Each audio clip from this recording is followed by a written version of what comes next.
Hello friends, welcome back to my YouTube channel. ये इस ड्रामे का पार्ट नंबर 3 है। अगर आपने इस ड्रामे के पहले के पार्ट्स को नहीं देखा है तो प्लीज़ ऐसे जस्ट पहले आप उनको देख लें सो डैट आपको ये स्टोरी बहुत अच्छे से समझ में आए।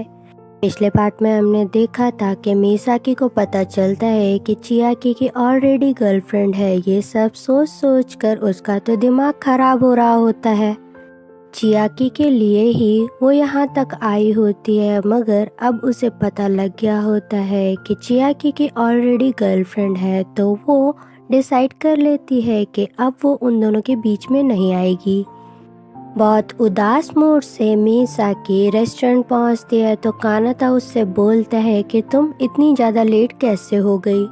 मिसाकी कानाता को बताने लगती है सब्जियों का इस्तेमाल करके कि एक बहुत अच्छी सी सुंदर सी सब्जी दूसरे अच्छे से सुंदर से सब्जी को मिल गई और अब मेरा क्या होगा।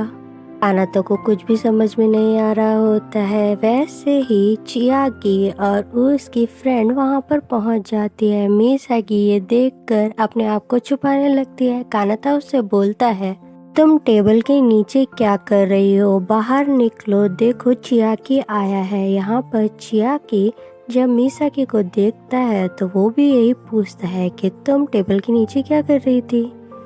ताकात्सुकी अपने आप को मिसाकी को इंट्रोड्यूस कराते हैं। यहाँ पर मिसाकी भी उसको ग्रीट करती है। मिसाकी से ये दोनों फरमाइश करते हैं कि क्या तुम हमारे लिए वेडिंग केक बना सकती हो। मिसाकी को लगता है कि इन दोनों की वेडिंग हो रही है। वो यहाँ पर इन दोनों को कंग्रेचुलेट करने लगती है उनकी वेडिंग के लिए। मिसाकी की कंफ्यूजन दूर करते हुए चियाकी बताता है कि ये मेरी फ्रेंड है और हम दोनों की शादी नहीं हो रही है, बल्कि हमारे बेस्ट फ्रेंड की शादी हो रही है।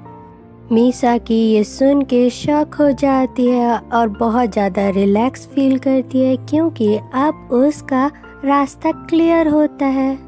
कानाता मिसाकी को कमेंट करता है look idiot, look happy now. अगले पल हमें दिखाते हैं चियाकी चाहता था कि उनके बेस्ट फ्रेंड का मेन्यू ये दोनों तैयार करें, तो यहाँ पर कानाता उसे मना कर देता है कि 50 लोगों का खाना मैं एक दिन में तैयार नहीं करने वाला हूँ। कानाता ये बोलकर वहाँ से जाने ही लगता है तो चियाकी उसको ल्योर करते हुए बोलता है जो सर्फिंग बोर्ड तुम चाहते हो अपने आइडियल का, मैं वो लाके दूंगा। कानाता भी उसकी बात से एग्री कर जाता है। वो जाते जाते ये बोल के जाता है कि मैं सोच के बताऊंगा, मगर अगले पल हमें कानाता खाने की तैयारी करना शुरू कर देता है। उसके पास तोमा पहुंचता है तो वो उससे हेल्प मांगता है, मगर तोमा एक्सक्यूज करते हुए बोलता है मैं ये काम नहीं कर सकता हूँ क्योंकि मेरे यूनिवर्सिटी के पेपर्स आ रहे हैं। कानाता को बिल्कुल भी अच्छा नहीं लगता है तोमा ऐसे क्यों बिहेव करता है, उसका इंटरेस्ट रेस्टोरेंट के काम में क्यों नहीं है। ये सारी बातें हमें आगे वाले एपिसोड में पता चलेंगी। मिसाकी कपल्स के बारे में और सारी जानकारी इकट्ठा करना चाहती थी, इसलिए वो चियाकी के पास पहुंचती है। चियाकी का गेट खटखटाने ही वाली होती है, वैसे ही वो नोटिस करती है कि चियाकी अपने वॉशरूम से बाहर निकला है। चियाकी उसे अपने रूम में इनवाइट करता है। यहाँ पर पहुँचने के बाद मिसाकी का तो खुशी का ठिकाना ही नहीं रहता है क्योंकि वो पहली बार अपने क्रश के रूम में जो पहुँची होती है। मिसाकी चियाकी से पूछने की कोशिश करती है कि उन कपल का इंटरेस्ट क्या क्या है सो डैट वो वैसे ही केक बना के उनको प्रेजेंट करे। चियाकी मिसाकी को बोलता है कि मैं उन दोनों के साथ तुम्हारी मीटिंग फिक्स कर दूंगा। जाते जाते चियाकी उसको हार्ड वर्क करने के लिए बोलता है और उसको एनकरेज भी करता है। एनकरेजिंग वर्ड सुनकर मिसाकी की तो खुशी का ठिकाना ही नहीं रहता है। मिसाकी अपने रूम में आकर चियाकी के एनकरेजिंग वर्ड सोच सोच कर बहुत ज़्यादा खुश हो रही होती है।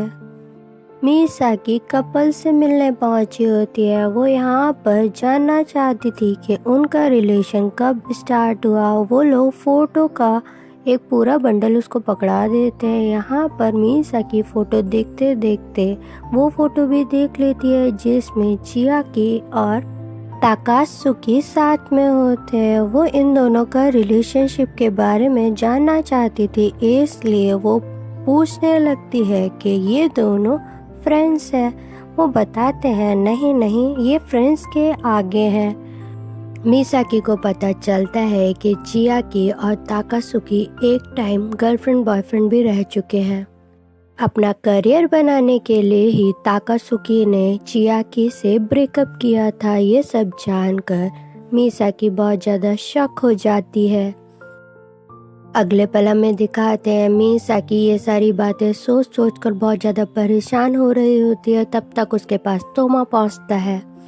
तोमा मिसाकी से ज़बरदस्ती उसकी प्रॉब्लम पूछ ही लेता है। मिसाकी बताती है कि मेरा एक फ्रेंड है जिसकी एक्स गर्लफ्रेंड अब वापस आ चुकी है, क्या वो दोनों फिर से दोबारा गर्लफ्रेंड बॉयफ्रेंड बन सकते हैं। तोमा मिसाकी को बताता है कि ये सब तो लड़की के ऊपर डिपेंड करता है। वो अगर चाहेगी तो ज़रूर से वो उस लड़के को अपने बातों में फिर से फंसा सकती है और फिर से वो लोग कपल बन सकते हैं। मिसाकी को अपनी बातों को सुनकर इतना टेंस देखकर तोमा उसको बोलता है तुम्हें टेंशन लेने की ज़रूरत नहीं है। अगर वो लड़का तुम्हें पसंद नहीं भी करता होगा तो मैं तुम्हारा बॉयफ्रेंड बनने के लिए रेडी हूँ।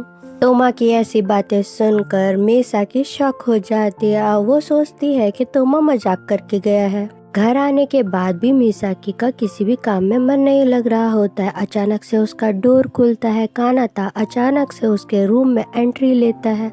मिसाकी अपने अंडरगारमेंट छुपाते हुए बोलती है तुम एक लड़की के साथ रहते हो, तुम्हें कुछ तो शर्म होनी चाहिए। यहाँ पर कानाता उसे बोलता है मुझे तुम्हारी पर्सनल लाइफ में कोई भी इंटरेस्ट नहीं है, मैं चाहता हूँ जल्दी से रेडी हो जाओ, हम लोगों को कहीं जाना है। वेडिंग की तैयारी करने के लिए कानाता मिसाकी को लेकर मार्केट पहुंचा होता है। यहाँ पर मिसाकी चियाकी और ताकात्सुकी को साथ में देख लेती है तो वो फिर से छुपने की कोशिश करती है। यहाँ पर ताकात्सुकी जब कानाता को देखती है तो वो वेव करते हुए इसकी तरफ आने लगती है। मिसाकी बाहर निकलते हुए बहाना बनाने लगती है कि धूप बहुत है ना, इसलिए मैं वहाँ पर जाके थोड़ी देर आराम कर रही थी। ताकात्सुकी इन दोनों को ही अपने साथ लंच करने के लिए इनवाइट करती है, मगर कानाता मना करते हुए बोलता है मुझे काम है, मैं जा रहा हूँ। मिसाकी भी कानाता के पीछे जाने लगती है, मगर कानाता उसे बोलता है अगर तुम चाहती हो लंच करना तो तुम कर सकती हो। इतना बोल के वो वहाँ से चला जाता है। चियाकी दोबारा से मिसाकी को अपने साथ लंच करने के लिए इनवाइट करता है तो मिसाकी भी मान जाती है उन लोगों के साथ लंच करने के लिए। ये दोनों ही अपने पुराने फेवरेट रेस्टोरेंट में मिसाकी को लेकर पहुंचे होते हैं और अपनी पुरानी बातें याद कर रहे होते हैं। इन दोनों का बॉन्ड देखकर मिसाकी को लगता है ये दोनों अभी भी एक दूसरे को पसंद करते हैं। यहाँ पर इस रेस्टोरेंट का ओनर ताकात्सुकी से रिक्वेस्ट करता है कि आज हमारे इस रेस्टोरेंट का पियानिस्ट नहीं आया है, क्या तुम अपनी पुरानी जॉब फिर से एक दिन के लिए कर सकती हो। वो भी हाँ बोलती है। ताकात्सुकी को इतना अच्छा पियानो बजाते देख सब लोग बहुत ज़्यादा एंजॉय करते हैं। यहाँ पर ताकात्सुकी अपना काम करने के बाद उस बच्ची के पास भी आती है जिसका आज बर्थडे होता है। बहुत अच्छे से उसको वेलकम बोलती है। वो ये भी बोलती है कि आज के बाद भी अपना बर्थडे अगर तुम्हें सेलिब्रेट करना होगा तो इसी रेस्टोरेंट में आना। ये सब देखकर मिसाकी बहुत ज़्यादा टेंस फील करने लगती है क्योंकि उसे लगता है कि वो ताकात्सुकी के आसपास भी नहीं है। तोमा के पॉकेट में से सिगरेट का पैकेट गिर जाता है तो उसकी फ्रेंड उसे बोलती है तुम एक HM डिपार्टमेंट का कोर्स कर रहे हो, इसलिए तुम्हें स्मोकिंग करना शोभा नहीं देती है। यहाँ पर तोमा उसे अपने काम से मतलब रखने के लिए बोलकर चला जाता है। अगले पल हमें पता चलता है कि विलन को इन फैमिली के बारे में कुछ पता चल गया होता है जो कि बहुत पुराना राज होता है, जिसे जानकर वो बहुत खुश फील कर रहा होता है। ये आगे जाकर कुछ ना कुछ तो बहुत बड़ा करने वाला है। अगले पल हमें दिखाते हैं लंच करने के बाद चियाकी मिसाकी को बोलता है, मुझे काम है इसलिए मैं घर नहीं जा सकता हूँ, क्या तुम अकेले घर जा पाओगी? मिसाकी चियाकी को हाँ बोलती है और वो वहाँ से जाने ही लगती है। पीछे से चियाकी वापस आता है और मिसाकी को एनकरेज करते हुए बोलता है, मैं कल तुम्हारे केक का बहुत बेसब्री से इंतज़ार करूँगा। ऐसे शब्द सुनकर वो भी अपने क्रश के मुंह से मिसाकी बिल्कुल शॉक हो जाती है और बहुत ज़्यादा एनर्जेटिक फील करने लगती है, क्योंकि सिर्फ और सिर्फ अब उसको केक बनाने का एक मकसद ही नहीं होता है, बल्कि उसको किसी को प्रूव भी करना होता है कि मैं बहुत अच्छा काम कर सकती हूँ।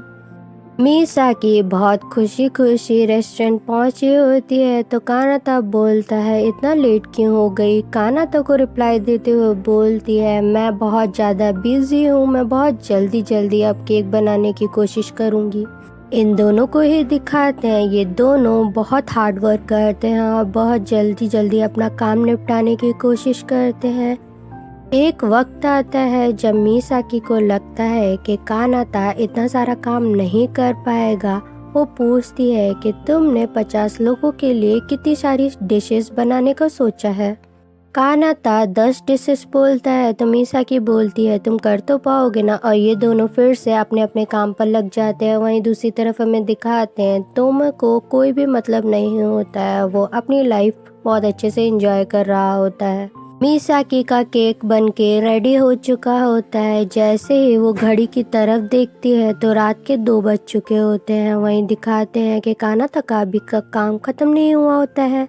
कानाता मिसाकी को वहाँ से जाने के लिए बोल देता है तुम अपना काम कर चुकी हो इसलिए तुम जा सकती हो। मिसाकी भी आधे रास्ते पहुँच जाती है, मगर पता नहीं क्या सोचती है, फिर दोबारा वापस आती है। वापस आकर उसको बोलती है, तुम्हारा काम बहुत सारा बचा हुआ है इसलिए मैं तुम्हारी हेल्प करना चाहती हूँ। कानाता भी उसको बहुत टेंशन में बोलता है कि ये छिलका इससे ज़्यादा मोटा नहीं होना चाहिए। मिसाकी जब पम्पकिन नहीं काट पा रही होती है तब कानाता उसकी हेल्प करता है। ये दोनों ही एक दूसरे की हेल्प करते करते आधी रात तक अपना सारा काम कर चुके होते हैं। कानाता बहुत टेंशन में मिसाकी को बोलता है, बस लास्ट डिश बची है वो मैं कर लूँगा, तुम जाकर बर्तन धो दो। मिसाकी भी कानाता की बात मानकर बर्तन धोने चली जाती है। कानाता पीछे से आता है और सारे बर्तन देता है और बोलता है, हरी अप। कानाता का ऐसा एटीट्यूड देखकर मिसाकी भी आड़े टेढ़े मुंह बनाने लगती है। अगले पल हमें दिखाते हैं ये दोनों ही बहुत अच्छे से अपना अपना काम कर चुके होते हैं। कानाता मिसाकी को एक ठंडी बियर देते हुए बोलता है, अगर तुम चाहती हो तो मेरे साथ टेरेस पे आकर ये बियर एंजॉय कर सकती हो। और इतना बोल के वो टेरेस की तरफ निकल जाता है। ऐसा एटीट्यूड देखकर मिसाकी शॉक दोनों को दिखाते हैं। अगले पल दोनों ही टेरेस पर बियर एंजॉय कर रहे होते हैं। मिसाकी अपने बारे में, अपने बचपन के बारे में कानातो को बताने लगती है। उससे पूछती है, तुम्हारा बचपन कैसा था? क्या तुम्हारी कोई विश थी बचपन में?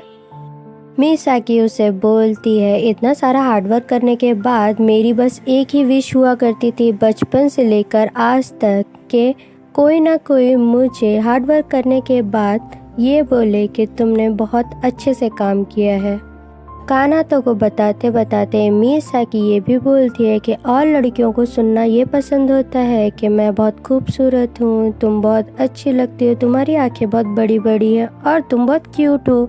मगर मुझे ये सारी बातें सुनना बिल्कुल भी पसंद नहीं है। तुम्हें पता है मुझे क्या बात पसंद है? मुझे कूल वर्ड सुनना बहुत ज़्यादा पसंद है। अगर मुझे कोई कूल वर्ड बोलेगा तो मैं बहुत ज़्यादा अच्छा फील करती हूँ। किचन की सफाई करने के लिए बोलकर कानाता वहाँ से चला जाता है और मिसाकी पीछे बैठे बैठे कानाता के बारे में ही सोचने लगती है, ये कैसा आकड़ू सा इंसान है। मगर थोड़ी देर बाद हंसते हुए बोलती है, इसका भी एक सॉफ्ट कॉर्नर है, बल्कि ये उसको छुपाना